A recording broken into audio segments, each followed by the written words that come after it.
મેં આજે મગની મોગર દાળના ઢોકળા બનાવ્યા છે, તો ચાલો એ રેસીપી હું તમારી સાથે પણ શેર કરું. મોગર દાળ આવે છે એને મેં 2 થી 3 કલાક માટે પલાળીને રાખેલી છે. આનું પાણી નિતારી આપણે એક મિક્સર જારમાં લઈ લઈશું. હવે આપણે એમાં 1 કપ સોજી ઉમેરી દઈશું, 1 કપ દહીં ઉમેરી 1 કપ જેટલું પાણી ઉમેરી આને સરસ ક્રશ કરી લઈએ.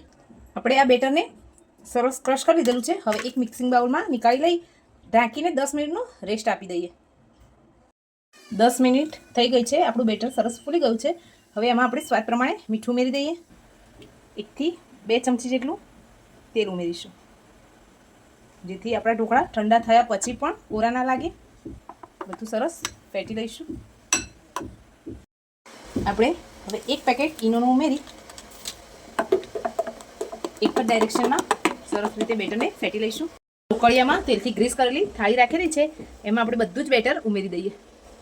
ઉપરથી લાલ મરચું સ્પ્રિંકલ કરી લઈશું. તમે આની જગ્યાએ કાળા મરીનો ભૂક્કો પણ ઉમેરી શકો છો.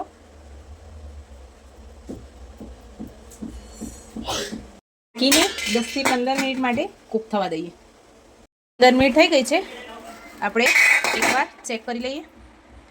છરીની મદદથી ચેક કરીશું. એકદમ ક્લીન નીકળે છે એટલે આપણા ઢોકળા બનીને તૈયાર થઈ ગયા છે. હવે એને ઠંડા કરી લઈએ. પરથી આપણે આમાં શીંગ-તેલ ઉમેરીશું. તમે વઘાર કરવા માંગતા હોય તો વઘાર પણ કરી શકો છો. આ રીતે ફેલાવી લેવાનું છે. ઉપરથી લીલા ધાણા ઉમેરીશું. તમે ના ખાતા હોય તો આને સ્કીપ પણ કરી શકો છો.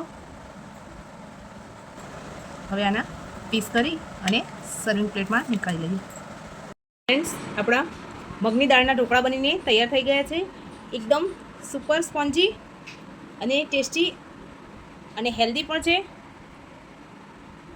તમને મારી આ રેસીપી કેવી લાગી છે કમેન્ટ કરવાનું ભૂલતા નહીં. ગરમા ગરમ લસણની ચટણી સાથે સર્વ કરે છે.